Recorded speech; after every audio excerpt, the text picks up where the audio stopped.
Welcome. I have two questions. One is a little more serious than the other. Nothing serious going on here. Good. Ever. I just would like your point of view on something. If you agree, we've all sort of existed before and always will exist. Yes. So this is a religious question. I would like to know why Jesus came if we always was and always will be. Same reason you did. Same reason you all do.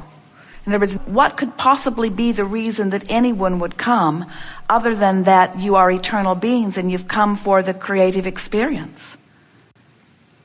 So are you saying Christ came for the experience as well? Of course.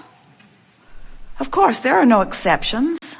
It just seemed sort of a dramatic way to help us out. We know what you mean. Well, what do you mean? The helping out part. Well, what I mean is, if we will always exist, why the intervention? Well, first of all, there never is any intervention. Intervention sounds like assertion, and there is no assertion.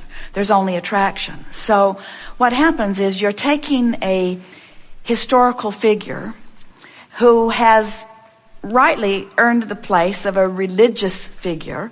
There are many who feel that it's blasphemy to call him anything other than the Son of God, and so we will.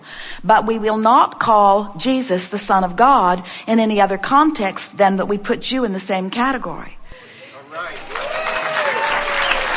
In other words, everyone who comes forth is an extension of source energy.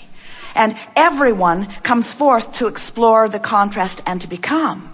And his story is not different. In other words, he came like all, did his part of banging around, put all kinds of things into his vortex, even though he wasn't calling it that in those days, separated himself from the trauma and the struggle, came into alignment with who he had become, and then stood in that vibration of greater knowing that he had carved out of this life experience, and then told the story of that. And others who were witnessing hardly anybody ever coming into alignment with who they are, then pronounced him unique and marvelous and king and God and saint and Son of God, when what he was just a regular guy tuning into who he was and teaching through the clarity of his example that everyone else could do the same thing. And he said that every day that people would listen to him.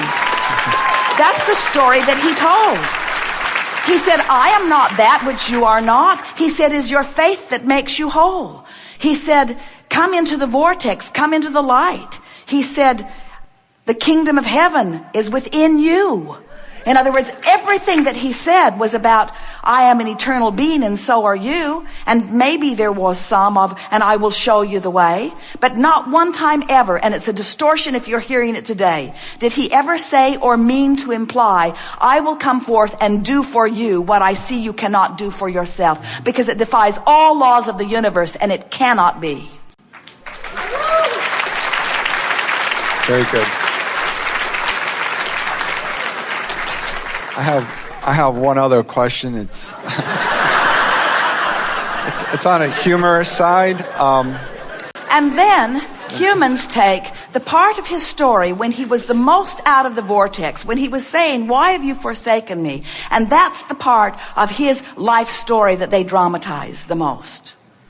It is the last part that he wants you to remember. He would like you to remember when he was in alignment. He would like you to remember when he was in vibrational alignment with well-being and could hold you as his object of attention. And even though your body was dripping illness, he did not see it. And so wellness was the only thing that you could experience when you were in the presence of his aligned state of being. That's the part he would like you to talk about, you see.